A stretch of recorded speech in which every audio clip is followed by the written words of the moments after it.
Hey you folks, welcome back to Planet Tyro. I'm your host, Donald Wonder. Here comes another review that I'm very late to the ball on. But I ain't gonna lie to you guys, man. It was because of that hype train. This show has been hyped across the board for the whole of 2014. It was the greatest show ever. And I'm such a stickler. I hate the hype train, guys, but one of my recurring guests, Mampers, really put me on. I need to watch this show. It's that good. And obviously, I have to say I was really curious to find out how good this show was. And I have. And I'm guilty, guys. I'm guilty as charged. Let's get into it.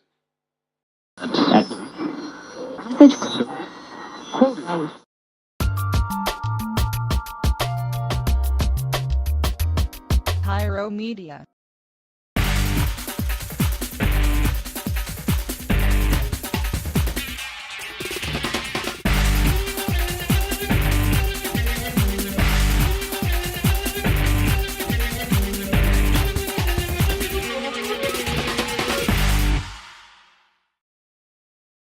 Okay, guys, I'm talking about Fargo, the TV series of 2014, Season 1. What can I say? What can I say? I'm going to tell you right now, I am so impressed with this series, man. This series blew me away. Let's start with a little bit of background. Now, Fargo, the TV series, is obviously inspired by this first movie that was made in 1996 by the Coen brothers, very popular series. I watched it when I was really young, so I didn't appreciate it. But I can tell you this, I've gone back and watched the movie, and it's a lot of fun, man. Just like this series, it's very, very similar to the series. In fact, this series feels like a cousin to the series. You know, very similar, but the series is definitely expanded upon. Here's a question that you're probably going to ask yourself. Do I need to watch the movie to watch the series? No, you don't. They are related, and this isn't a spoiler, trust me. They're only related by one plot item. There's a bag of money in the movie that makes its way to the series, and that's how they're linked. But the stories do not converge any other way. Characters' names are similar, and honestly, this series does feel like the template for the series. Not in a bad way. It's its own beast, but you enjoy the movie if you watch the series. No matter which way you watch it, they complement each other. So hopefully, if that's going to sway you, hopefully that helps you make your decision. Okay, so the plot for this TV series, honestly, is really thin. But it doesn't matter because it's really enjoyable, because it's so simple. It involves this drifter who comes into the town. The drifter is played by Billy Bob Thornton. He comes into the town after he's obviously some kind of bad guy because he kidnapped someone in the opening credits. In like the first scene, he's kidnapped someone. He ends up in hospital for some reason, no spoilers, and he meets Martin Freeman's character, who's a really doormat salesman that's just insurance man that's just gotten beaten up. And then honestly, it all stems from Billy Bob Thornton deciding he's going to kill someone for this insurance guy for no reason, on a whim.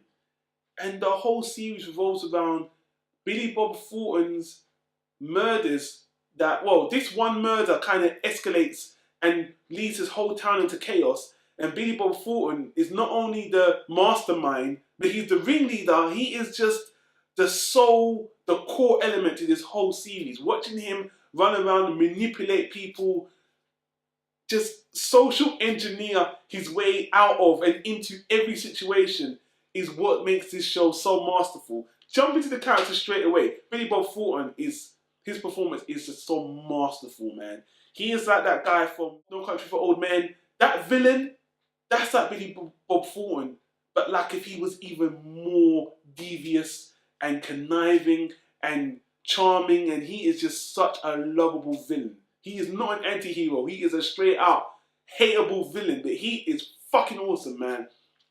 The rest of this cast is just mind-blowing. I really don't have the time to get into everyone.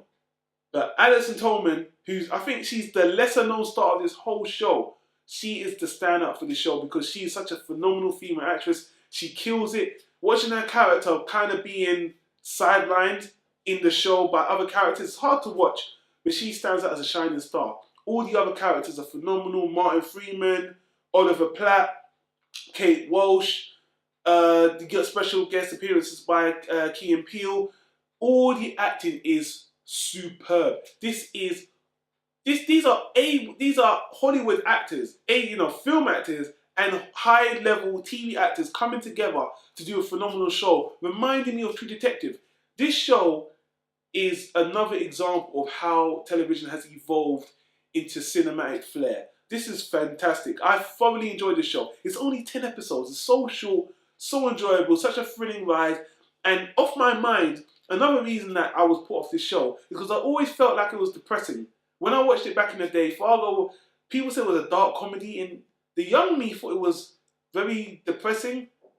Me now, this series is hilarious in a twisted way, and it's just so enjoyable, very well characterized, very well acted. Man, this show, I'll tell you now, this is a high first class show, guys. It is, yes, it's got all these awards, all this prestige, all these accolades. It's all deserved. There's only one giant criticism I have for this show, which isn't a big deal at all. It's just every single episode. Actually, this is a controversy that started from the movie.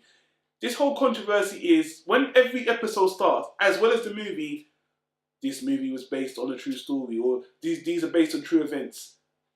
Complete bullshit. You can go on Wikipedia. I might even put the link in the description of this video. It would have been better if it just started off, this is adapted or based on, but not this is a true story, these really happened. It didn't.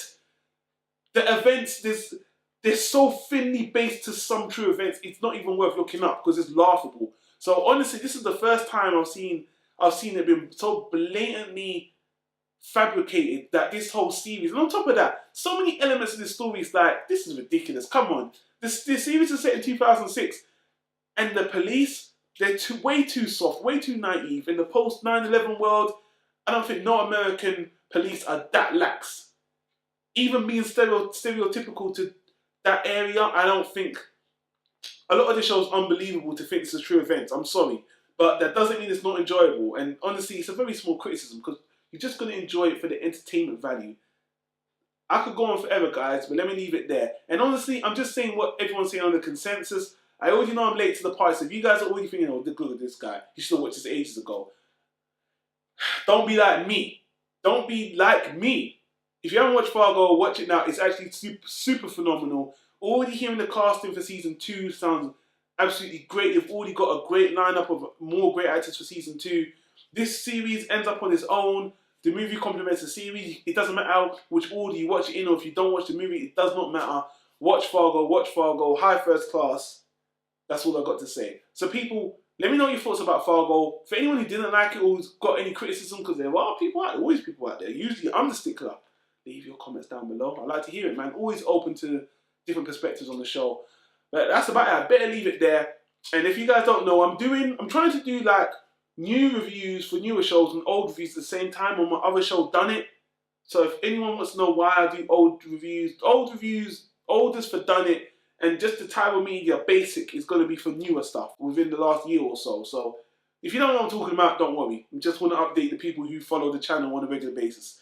But let me leave you at that, people. Thanks for watching. Like, comment, subscribe, and I'll see you in the next one, people. Take care. Peace.